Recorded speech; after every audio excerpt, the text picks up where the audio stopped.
നമുക്ക് ഡിസ്കസ് ചെയ്യാനുള്ളത് സെക്ഷൻ 3.6 ആണ്.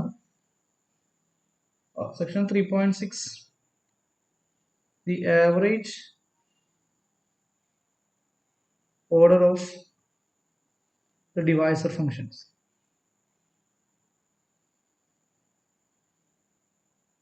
Divisor functions ഇതാണ് നമുക്കൊന്ന് ഡിസ്കസ് ചെയ്യാനുള്ളത്. സിഗ്മ ആൽഫ ഓഫ് n ആണ്. ആൽഫ ഈക്വൽ ടു 0 എന്ന് പറയുന്നത് നമ്പർ ഓഫ് ഡിവൈസസ് ആണ്. നമ്പർ ഓഫ് ഡിവൈസസ് ഇതാണ് നമ്മൾ കഴിഞ്ഞ സെക്ഷനിൽ ഡിസ്കസ് ചെയ്തത്. ഇനി ആൽഫ ഈക്വൽ ടു 1 ആണ് നമ്മൾ ഇപ്പോൾ ഡിസ്കസ് ചെയ്യാൻ പോകുന്നത്. Okay,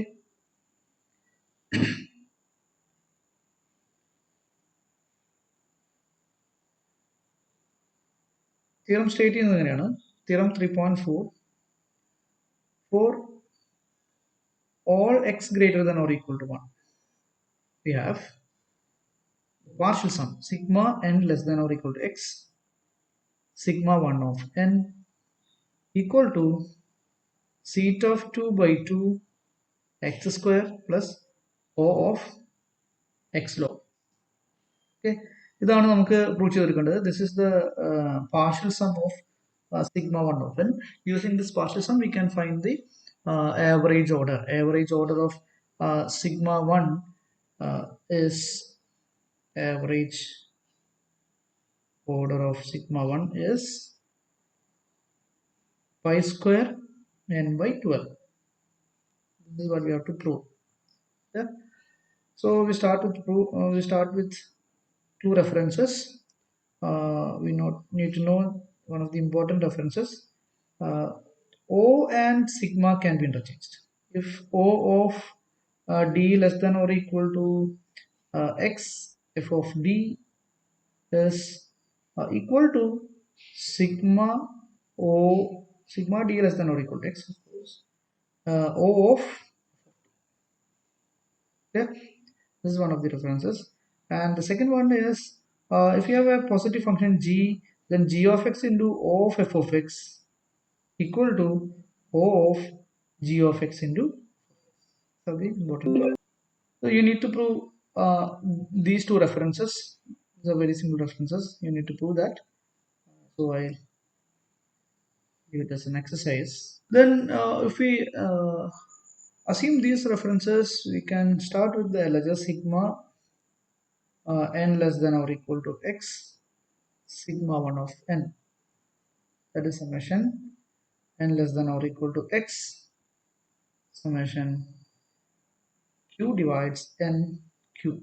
So this is equal to sigma q comma d with qd less than or equal to x q. That is also equal to sigma d less than or equal to x sigma q less than or equal to x by d q. What is the equality of these three? I'll explain first that.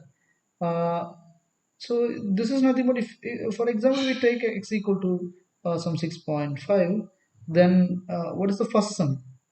The first sum stands for sigma n less than or equal to 6.5 sigma q divides n q. Okay, so this is equal to the sum is nothing but first we put n is equal to 1 here, so you will get the divisors as 1, so 1 plus, then we will put 2 for n, then we can collect all the divisors of 2, that is 1 and 2, so we need to sum up 1 and 2, then put 3, then you will get the divisors as 1 plus 3, then you can get 4 as n, then the divisors of 4 are 1 plus 2 plus 4, then we have 5, then that is 1 plus 5, for 6 we have 1 plus 2 plus 3 plus 6, these are the divisors. This is what this summation double summation stands for. So we can add all these devices in some other order, so that is nothing but this one. So what do you mean by this q comma d qd less than or equal to x q? For this we need to collect all the devices first, all the pairs first. Say for 1 we collect the pairs 1 into 1. For 2 we need to collect the pairs 1 into 2 and 2 into 1. For 3 we will collect 1 3 3 into 1, then for 4 1 2 1 4, 2 times 2, 4 times 1. For 5 we have uh, 2 pairs, 1 into 5 and 5 into 1. For 6 we have 4 pairs, 1 into 6, 2 into 3, 3 into 2, 6 into 1. These are the pairs corresponding to 6. So from these we need to add all these devices from I'll write this is Q and this is D. So we need to add all Q's. For Q we can collect from the first we have to collect 1, from the second we have to collect 1 and 2, from the third we have 1 and 3, from the fourth 1 to 4. Okay, these are the devices exactly we use in this expression. So this summation says that if you collect all such pairs, then find the corresponding uh, first coordinate of these pairs. Okay, so that will give the correspond. So first you collect all these pairs, then add these q's. So that will be 1 1 plus 2 and so on. You will get the same terms here. So this is what the second summation stands for. Then what is the third summation? Third summation denotes d less than or equal to x sigma q less than or equal to x by d q. What do you mean by this? For this, we need to fix d first. For d is equal to 1, choose d is equal to 1 first and collect all pairs corresponding to d is equal to 1. So you'll get first you will get this pair, then d is 1 in this pair, d is 1 here. From we need to collect this, then this, then this, then this. All these pairs we have d is equal to 1. Okay? So we collect all such pairs first, then sum all the q's corresponding to these pairs. Okay? So if we collect this pair, then the q is 1. Then in this pair we have d is equal to 1. Then we collect 2 here, 2 from this, 3 from this, 4 from this, 5 from this, 6 from this. Then you first add 1 plus 2 plus 3 plus 4 plus 5 plus 6 first. Okay, so this is the term corresponding to d equal to 1. When d is equal to 2, we need to collect all the pairs corresponding to d as 2. Okay, so you will get 3. Then add sum up all the q's, that is 1 plus 2 plus 3. Then collect the pairs with the d is equal to 3. D is equal to 3, we have this pair and this is this pair. So we have collect q as 1 and 2, so we need to add 1 plus 2. Then pair with d is equal to 4. We have only one, d is equal to 4 here. This is not the pair corresponding to d is equal to 4 here. This is d is 1. So we need to collect only 1 from this. Then d is equal to 5. Then again 1 from this pair, d is equal to 6. Okay, so you will get this. So all this sum resultant will be the same sum. So this is nothing but the sum of the terms in some orders. Okay, so this will give the same sum with some order. This will give the same sum with another order, and this is the same sum with in a different order. Okay, so we can say that these three sums are same. So we will write this as sigma n less than or equal to x sigma 1 of n equal to summation sigma d less than or equal to x summation q less than or equal to x by d q. So this will be sigma d less than or equal to x.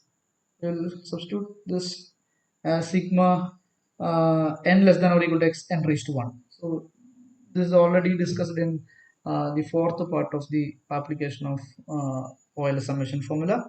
So that will give 1 by 2 times x by d whole square plus O of x by d. Now we need to distribute the summation. Then you will get that this is equal to sigma d less than or equal to x. Here x is independent of d. Then we can take this x square out. So x square by 2 can be taken out from this first distribution. Then the remaining will be 1 by d square. Plus we have summation d less than or equal to x O of x by d. We can say that this is same as O of sigma d less than or equal to x by d. That is the reference mentioned above. So that is x square by 2. This is what sigma d less than or equal to x 1 by d square. That is again the application of Euler summation formula. We have proved 4 asymptotic formulas for Euler summation formula. Among them, this is the second one, B part. So when we substitute for this, we will get minus 1 by x plus theta of 2 plus O of 1 by x square, okay, plus O of x log x. This is O of x log x because this can be written as O of sigma d less than or equal to x by d. Okay, from that you can take x out, so that will be sigma d less than or equal to x 1 by d. Sigma d less than or equal to x 1 by d is the order of log x. Already that is discussed in section the first part of the application of Euler summation formula. So this is equal to, so this will be equal to, we can get this is when we multiply this, you will get the first term as minus x by 2. So that quantity is O of x, and the second term will be theta 2 by 2 x square. The third term will be, this is g of x into O of f of x, that is O of g of x into f of x. So that will be that will be O of 1 by 2. O of 1 by 2 is a function with the domination as 1.